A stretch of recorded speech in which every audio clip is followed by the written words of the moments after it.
মানবদেহের সবচেয়ে দামি অঙ্গ কি এবং এর মূল্য কেমন? মানবদেহের গুরুত্বপূর্ণ অঙ্গগুলো কি কি কাজ করে? প্রথমে থাকছে ত্বক, যা সবচেয়ে বড় অঙ্গ। এটি ব্যাকটেরিয়া এবং বিকিরণের বিরুদ্ধে একটি জলরোধী ঢাল হিসাবে কাজ করে। মূল্য প্রতি ইঞ্চি $10। কর্নিয়া, আপনার প্রাকৃতিক ক্যামেরা লেন্স, অন্ধকারে দৃষ্টিশক্তি পুনরুদ্ধার করতে পারে।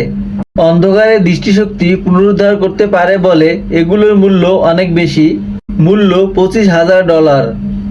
কিডনি, চূড়ান্ত পরিস্রবণ ব্যবস্থা। এই যন্ত্রগুলো 24 ঘন্টা সপ্তাহে 7 দিন আপনার রক্ত থেকে টক্সিন পরিষ্কার করে। মূল্য প্রতি জোড়া $2,62,000। লিভার বা রাসায়নিক গবেষণাগার, এটি সবচেয়ে দুর্দান্ত অংশ।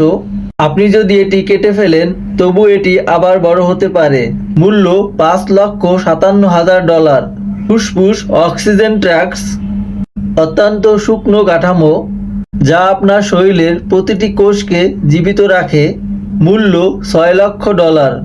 হৃদয় বা শরীরের ইঞ্জিন, এটি দিনে 1,00,000 বার স্পন্দিত হয় এবং প্রতিস্থাপনের জন্য সবচেয়ে জটিল অংশ। মূল্য $12,00,000। এত মূল্যের অঙ্গগুলো মহান সৃষ্টিকর্তা আমাদের ফ্রিতে দিয়েছেন, তাই অবশ্যই আমরা প্রত্যেকে নিজেদের উপর নিজেরা যত্নশীল হব এবং সেই মহান আল্লাহর কাছে শুকরিয়া আদায় করব। আল্লাহ হাফেজ।